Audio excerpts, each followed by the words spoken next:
Seluruh Nabi dan Rasul dakwanya mengajak umat untuk mentauhidkan Allah, menjauhkan syirik. Semua Nabi dan Rasul. Makanya kita mengajak umat ini untuk mentauhidkan Allah. Kalau orang mengatakan, kan umat Islam sudah mengucapkan 2 kalimat syahadat. Betul, sudah mengucapkan 2 kalimat syahadat. Tapi mereka belum tahu tentang makna la ilaha illallah, belum tahu tentang rukun la ilaha illallah, belum tahu tentang syarat la ilaha illallah, belum tahu tentang konsekuensi dari la ilaha illallah. Kenyataan yang ada yang kita dalam Islam, mereka masih banyak yang berbuat syirik. Mereka masih banyak yang menyembah kubur. Datang ke kubur-kubur wali, mereka minta kepada kubur itu. Mereka masih banyak datang ke dukun-dukun, masih meminta kepada jin, masih percaya kepada jimat dan yang lainnya. Kenyataan yang ada seperti itu, masih berbuat syirik. Umat Islam masih berbuat syirik, jutaan umat Islam masih berbuat syirik. Kita mengajak mereka untuk mentauhidkan Allah SWT. Kalau orang mengatakan, kan mereka dalam melakukan ziarah ke kubur wali itu kan bagus. Kalau orang mengatakan demikian, ziarah kubur yang disyariatkan ziarah kubur kaum muslimin. Ketika orang ziarah ke kubur tertentu, apalagi mengadakan safar, tentu ada sesuatu maksudnya dia.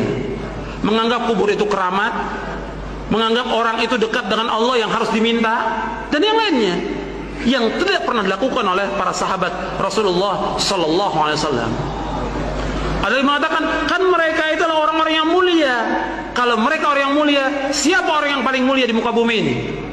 Rasulullah SAW. Tidak ada seorang sahabat pun yang datang ke kuburan Rasulullah untuk minta sesuatu.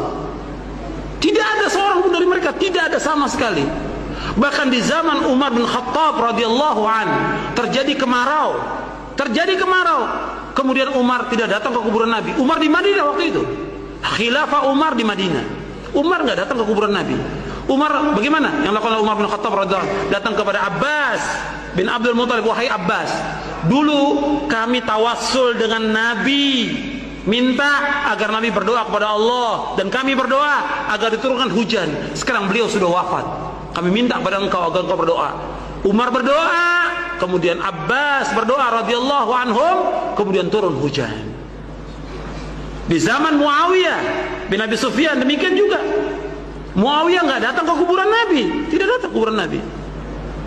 Muawiyah minta kepada Yazid al-Aswad untuk mohon kepada Allah agar turun hujan.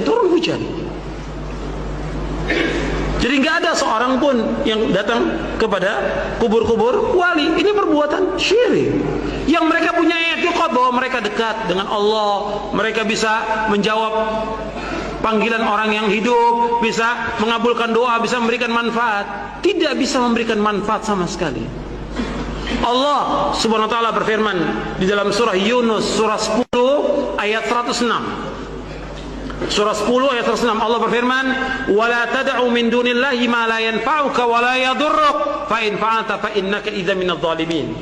Jangan kamu berdoa, jangan kamu meminta, jangan kamu beribadah kepada selain Allah yang tidak bisa memberikan manfaat kepadamu dan tidak bisa menolak bahaya. Allah mengatakan demikian. Kalau seandainya ada kuburan yang bisa memberikan manfaat, mesti sahabat berbondong-bondong datang ke kuburan Nabi. Tidak ada sama sekali setelah Nabi wafat. Tidak ada juga orang datang berbondong-bondong ke kuburan Abu Bakar As-Siddiq, Umar bin Khattab, Utsman bin Affan, Ali bin Abi Thalib radhiyallahu anhum ajma'in. Tidak ada seorang pun di antara umat yang datang kepada mereka. Yang jelas mereka pasti masuk surga, dijamin. Dijamin oleh Allah, dijamin oleh Rasulullah. Kata Nabi, Abu Bakar fil jannah, Umar fil jannah, Utsman fil jannah, Ali fil jannah. Jelas jannah. Nabi yang mengatakan as-sadiqul masduq. Tidak ada seorang pun datang kepada mereka, tidak ada. Makanya kesyirikan ini masih ada di tengah-tengah kaum muslimin. Yang kita harus jelaskan kepada mereka. Kalau mereka mengatakan, kan kita nggak bisa langsung kalau berdoa kepada Allah. Siapa yang mengatakan tidak bisa? Allah yang menyuruh kita untuk langsung minta kepada Allah. Sebagaimana Allah berfirman dalam surah Ghafir, surah Al-Mu'min, surah 40 ayat 60. Wa qala rabbukum ud'uni astajib lakum innal ladzina yastakbiruna an ibadati sayadkhuluna jahannama dakhirin. Dan Allah berfirman, hendaklah kalian semuanya berdoa kepadaku, kata Allah. Aku akan kabulkan doa kalian. Sesungguhnya orang-orang yang sombong dari beribadah kepadaku, mereka akan masuk neraka jahanam dalam keadaan terhina.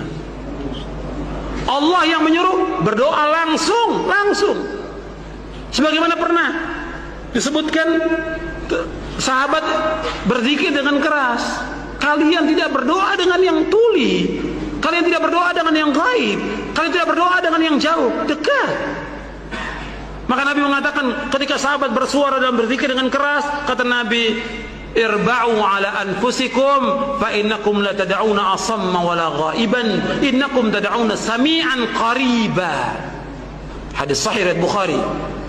Kata Nabi sallallahu alaihi wasallam, sayangi diri kalian, kasihan diri kalian. Kalian tidak berdoa kepada zat yang tuli, kalian tidak berdoa kepada zat yang jauh, yang gaib, tidak. Kalian berdoa kepada zat Allah yang maha dekat dan maha mendengar.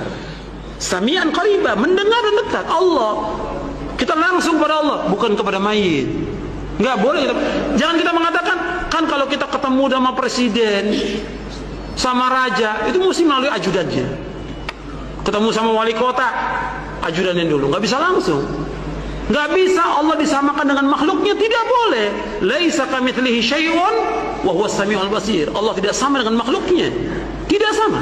Dan Allah itu Maha mendengar, Maha melihat. Dan Allah berfirman, "Walam yakun lahu kufuwan ahad." Allah tidak sama, Allah tidak sebanding, Allah tidak setara, Allah tidak semisal dengan makhluknya. Langsung kepada Allah. Enggak boleh kita samakan dengan raja, enggak boleh kita samakan dengan presiden, enggak boleh kita samakan dengan tokoh apapun juga. Langsung kepada Allah berdoa tanpa perantara.